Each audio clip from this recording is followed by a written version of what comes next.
ایک طرف تو صحیح حدیث ہو، دوسری طرف امام کا قول، تو دیکھا گیا ہے کہ امام کے قول کو اختیار کر کے صحیح حدیث کو چھوڑ دیا جاتا ہے۔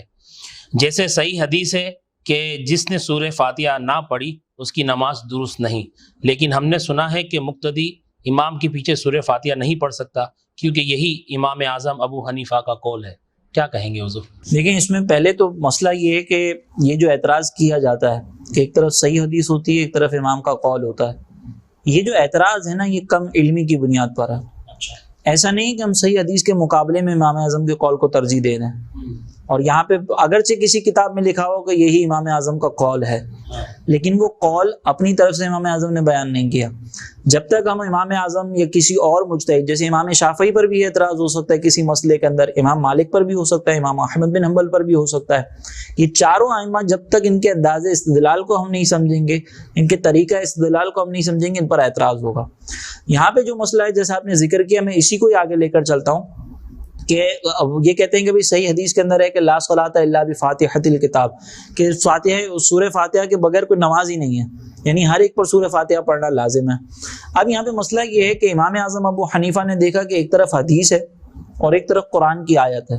قرآن کی آیت یہ ہے کہ اللہ تبارک و تعالیٰ نے ارشاد فرمایا کہ فَإِذَا قُرِئَ الْقُرْآنُ فَاسْتَمِعُوا لَهُ وَأَنصِتُوا، کہ جب قرآن پڑھا جائے تو تم اسے غور سے سنو اور خاموش رہو۔ تو اب یہ قرآن کی صریح آیت ہے کہ جب قرآن پڑھا جائے تو اس کو سننا لازم ہے۔ اب آپ ذرا غور کریں کہ امام کے پیچھے جب کوئی نماز پڑھتا ہے تو امام قرآن پڑھ رہا ہے نا، تو اب قرآن کے اس حکم پر ہم پر عمل کرنا لازم ہو جائے گا۔ اگر سری نماز ہے، یعنی جس نماز میں بلند آواز سے قرات نہیں کی جا رہی، تو اللہ تعالیٰ نے دو حکم ارشاد فرمائے کہ غور سے سنو اور خاموش رہو۔ تو اگر سری نماز ہے تو اس میں امام پڑھ رہا ہے تو ہم سننے کے تو قابل ہی نہیں نا، سن تو سکتے ہی نہیں ہیں، وہ ہماری طاقت سے باہر ہے، لیکن کم از کم خاموش تو رہ سکتے ہیں، تو دوسرے حکم پر عمل کریں گے۔ پھر اسی طریقے سے اگر وہ جہری قرات ہو تو اس میں پھر سننا بھی لازم آئے گا، خاموش رہنا بھی لازم آئے گا، دونوں پر حکم پر عمل کریں گے۔ اور ایک طرف حدیث ہے،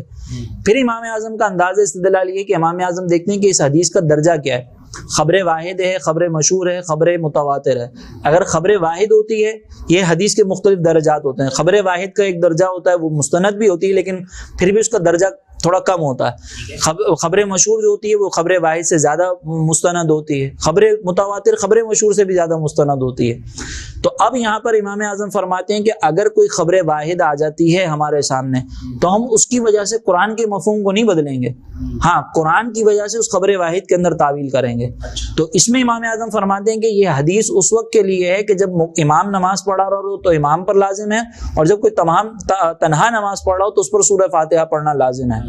اب مقتدی کیا کرے؟ تو مقتدی کے لیے امام اعظم نے فرمایا کہ ہمارے پاس ایک اور حدیث ہے کہ قراءۃ الامامی لہو قراءۃ، کہ امام کی قراءت مقتدی کے لیے قراءت ہے۔ تو جب امام کی قراءت مقتدی کے لیے قراءت ہے تو گویا کہ امام اگر سورہ فاتحہ پڑھ رہا ہے تو وہ مقتدی کے لیے بھی کفایت کرے گی۔ تو اس اعتبار سے امام اعظم فرماتے ہیں کہ ہمارا اس حدیث پر بھی عمل ہے، قرآن کی آیت پر بھی عمل ہے، اور دیگر احادیث پر بھی عمل ہے۔ تو یہاں پہ در حقیقت امام اعظم کے قول کو صحیح حدیث کے مقابلے میں ترجیح نہیں دے رہے، بلکہ امام اعظم کے قول کی جو دلیل ہے وہ قرآن کی ایسی آیت ہے کہ جو یقیناً متواتر ہے، یقیناً مستند ہے، یقیناً قطعی الثبوت ہے، اور اس کے مقابلے میں جو حدیث ہے وہ قابل تعویل ہے، اس لیے ہم اس کو چھوڑ رہے ہیں۔